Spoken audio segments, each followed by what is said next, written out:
pense que c'est une visite qui a beaucoup de sens. C'est toujours agréable qu'un territoire soit reconnu pour ses savoir-faire et pour la compétence de ses entreprises. Mais je pense que dans le cas présent, ça va beaucoup plus loin. C'est que depuis de très nombreuses années, le département, sous la présidence de Philippe Adneau, a œuvré pour effectivement créer les conditions nécessaires au développement d'activités nouvelles et d'activités dans l'innovation et d'activités à forte valeur ajoutée. Et si aujourd'hui on est sur des terres qui sont propriété du département, on va visiter un bâtiment qui est propriété du département, je crois que ça montre toute la pertinence des choix qui ont été opérés depuis des années. Ce n'est pas un résultat fortuit, c'est un des aboutissements, et ils sont nombreux, de la pertinence, encore une fois, des choix qui ont été faits. Les enseignements apportés par cette crise nous montrent bien qu'il faut se préparer. Personne ne sait ce qui se passera dans l'avenir et s'il y aura de nouvelles crises de ce type.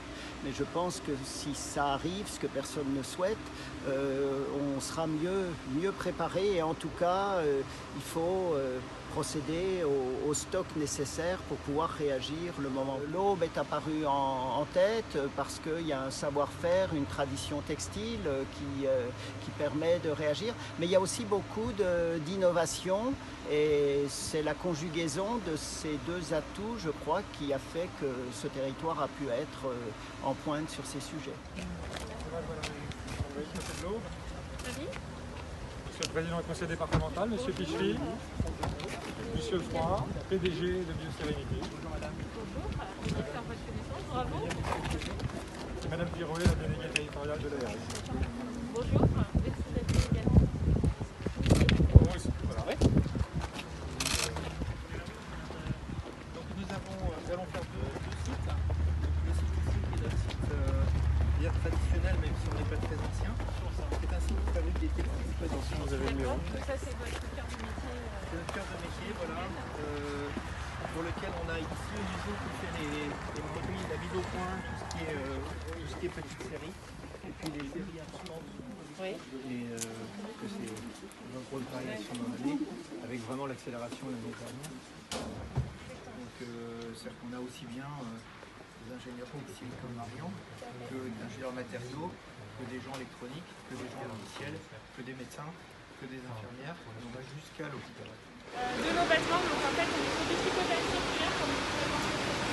Donc de ce tube-là, on va pouvoir faire un produit fini avec toute la confection, etc.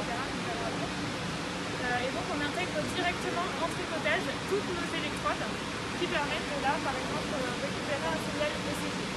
D'accord. Deux couches, comme vous pouvez le constater, ici il y a une première couche avec les électrodes, une deuxième couche avec l'instrument et la carte électronique et la batterie.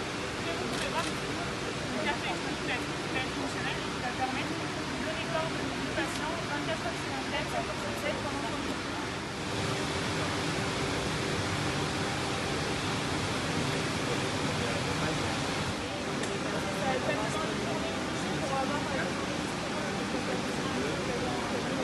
Avec ça, on arrive à déterminer les Exactement, c'est juste cette petite araignée-là qui permet de tirer, qui permet de positionner, et là-dessus on aura les électromuscles qui permettent de...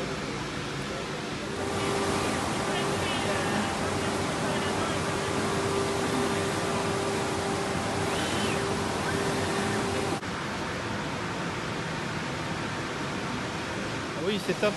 On a beaucoup de chance dans une entreprise comme nous d'être supporté par notre gouvernement d'une façon générale, surtout dans des contextes d'innovation et dans la médecine qui change. Je pense que le Covid et sa crise va accélérer un certain nombre de choses. Faire partie avec notre équipe des gens reconnus comme étant en avance, c'est bien. Mais finalement, qu'est-ce qui a changé pour vous? Parce que vous êtes spécialisé dans des vêtements qu'on comprend mal, connectés, mais Ouais. quel est votre métier et qu'est-ce que vous avez fait en plus pour les masques? Ce que nous faisons d'habitude, c'est on essaye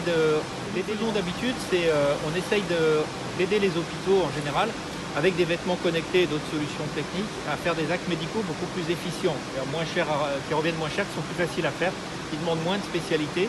Et là, pour arriver à faire ça, notre fonction principale, c'est de ne plus faire des appareils attachés à un lieu, donc accrochés au mur, mais des appareils qui sont reliés au patient, attachés au patient, donc beaucoup plus petits, d'où les vêtements, parce que ça permet de... Tout le monde sait s'habiller, donc mettre en route un équipement médical en s'habillant, c'est facile finalement. Donc ça, c'est notre métier de base. Pour arriver à faire ça, il faut qu'on soit capable de fabriquer du medical device, donc on soit agréé, toute l'usine, toute la façon, toute l'équipe doit être agréée pour fabriquer des équipements médicaux critiques.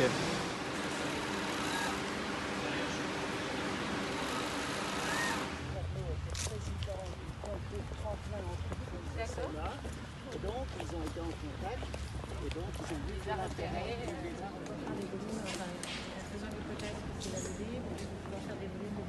Alors, sur des petites séries, on serait sur 150